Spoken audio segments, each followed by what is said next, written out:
Paul Arthur is a high performance sales leader. He is the VP of Outsystems, which is a low code platform that is the most powerful on the planet. Paul has achieved club 5 times. He has led his entire team to club at least twice. And at Outsystems, he has doubled revenues. Today, you're going to learn about the 2x2 matrix, how to get the whole team focused on the goal, as well as creating a culture where everyone wins. So let's dive right in. Welcome to the call, Paul. I'm so glad that you're joining us. Thanks for having me, Pri. All right. Can you tell me a little bit about your journey as a sales leader? How did we get to today? It's a pretty long and varied route, which I don't think we've got enough time for to go through the whole story. Suffice to say, I started off working in a technical role for an organization. And I only started there because I was working for a customer who's the vendor then saw I had some skills in the technology, and they brought me on board to work in their sort of pre-sales role. Went into a sales role and then multiplied across different diverse parts of business. I've done marketing, I've done channel, I've done pre-sales, and then came back to sales into a leadership role probably 15 years ago now. And then for the last 15 years, I've been in sales leadership roles. Fantastic. And I can just imagine how, because I know you did a first on the ground role, and you've really in the last 5-10 years worked with, growing startups, scale-ups in region. So I can only imagine, how have those experiences helped you be a more holistic leader, cross-functionally? I think it's an amazing experience to be able to get the opportunity to do things like that, because often people who are maybe isolated into larger organizations and have the support network of those organizations maybe don't get to explore some of the more diverse capacities of business. But when you're first on ground, you don't really have that option. The first thing you have to do is go find a friend, go find a technical friend who can help you sell straight away. And I was very fortunate to be able to do that very quickly. And then obviously make the choice to work for an organization that has a great solution to sell in the first place.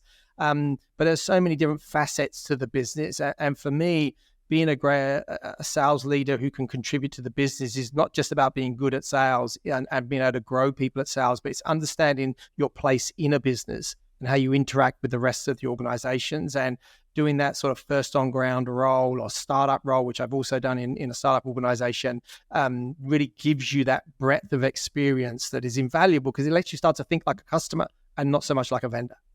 Now, you have a reputation for building good culture and teams. Tell me more about your early factors that have shaped your views around culture.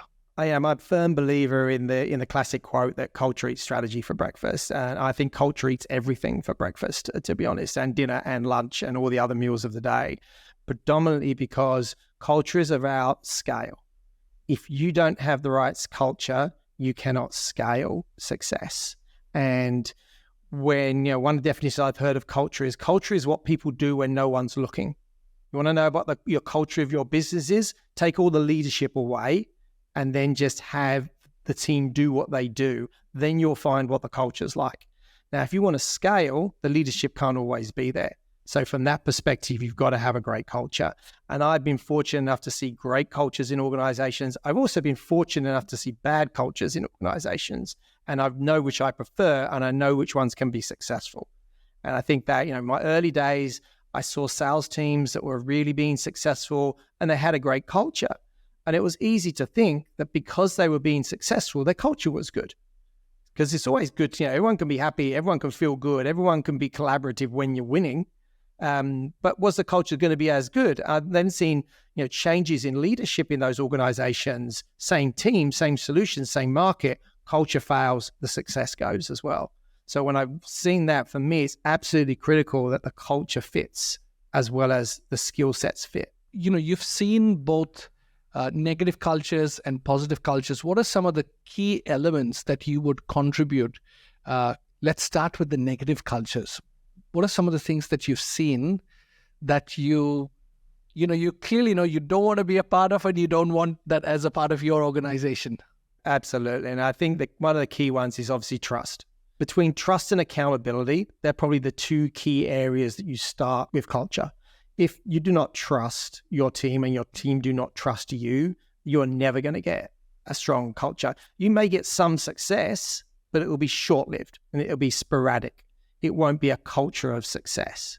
So that building that trust, and trust comes through transparency, it comes through honesty, it comes through openness, and it comes through creating an environment where people feel that they can be all themselves, their whole self, and they can ask questions and they can say, I don't understand and I don't know, and can you help me?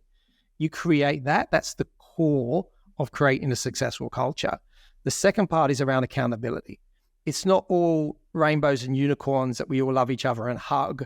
There is still an accountability that we have to deliver, that we're there to pay to do a job of work, and holding everybody accountable for that job of work, up the chain and down the chain. So your people holding you accountable, you holding them accountable, and also the people either side of you in different function holding them accountable. When there's open accountability, not in a vindictive way, but in a collaborative, in a constructive way, then people can start to understand, why do people do what they do? What are their goals? What are their objectives? What are they being asked to do? And are they being held accountable to them? Because the minute you see people not being held accountable to what you think they should be doing, people start to question, well, why should I do it? Why should I do it if they're not doing their thing? So when you can drive trust through transparency, then you can then create that clear accountability. Then the culture starts to come. Then people start to think a little bit more than just themselves, because you have to create the baseline first. Yeah, that sounds really good. I think that those two pillars of trust and accountability that you've just talked about, I think trust creates that emotional security, that people know that they are in a safe space. And I get to talk to people on a daily basis who are not feeling safe where they're at, right? It can't be not feeling safe because you're not performing is a different type of trust from the perspective of, that's more around accountability. Trust is that people have your best interests at heart as well as the company's best interests at heart, that they're being honest with you, that what they say is what they mean and what they mean is what they do. So from that perspective, that's a real key element of trust, as opposed to people who maybe don't feel safe because they're not meeting the accountability standard.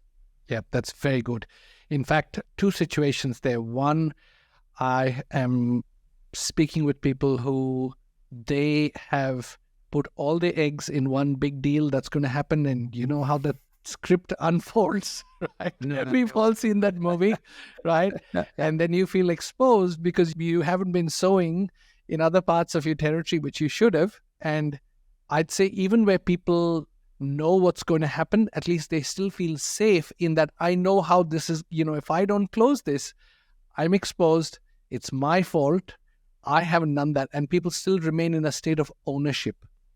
I have had situations where iconic top 3 cloud vendor, at the start of the year, this person, they got given a number which everyone knew from the beginning could not be achieved. So now it's a matter of, when we finish at 60% or 50%, will that be good enough or not? And that's not an environment of trust. I learned from a very good manager a long time ago, a gentleman called Alex Shootman, who was brilliant, had a 2x2 matrix, and he called getting it done and doing it right. And everybody wanted to be in the top right-hand corner, right? Which was getting it done and you're doing it right. That's the place where we want to be. And no one wanted to be in the bottom left-hand corner, which is you're not getting it done and you're not doing it right. Both those two people are pretty easy to manage, right? The ones where the element of leadership comes into place are the other two quadrants. The people who are getting it done, but they're not quite doing it right. That can give you short-term success, but it won't give you long-term success. So some coaching to be done there. Of course, the other people who are similar maybe to your candidate you were just talking about is doing everything right, but they're not getting it done because getting it done was unachievable in the first place.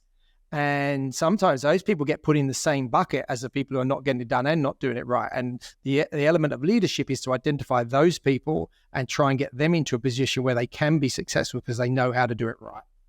Fantastic. I love that framework. That is so good. That is so, so good. One of my favorite conversations around setting people up for success was with Mike Wingfield from Twilio on this show. And he talked about how he wanted to make sure that there was equity in territories. When territories are designed for someone to come into it, and I can tell you so often it is not the case, because there are some, how this cookie crumbles. But essentially, you've made an excellent point out there. So, but that's what we'll take away. Accountability and trust are critical pillars for a culture of success. So, let's move on to common goals. How do you keep team members informed about the goal that you have for the year, the progress that you're making, the challenges? How do you take people along? I think, again, the key part there is transparency and honestly show them, we all know that most sales organization, there's an uplift. So the quota of all your reps added up tends to be higher than the quota that the sales manager has. Be open with that. Show them that. Show them the numbers. Go right into the system and show them where you are, what the expectation is for you to be successful.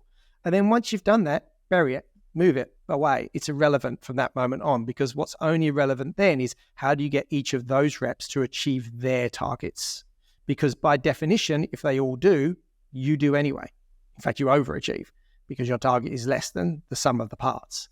But once they've got that transparency, when they understand where you're coming from, then you can get them to buy into a bigger picture. So when I do forecasting, for example, every other week in our forecast, so the first thing is when I do a forecast, all the reps are on the same call. So they're all hearing about each other's forecast as well. It's not a secret. They're not keeping their own separate forecasts. I'm not hiding anything between them. They're open, they're honest, they're talking about their deals, and they're also learning from each other.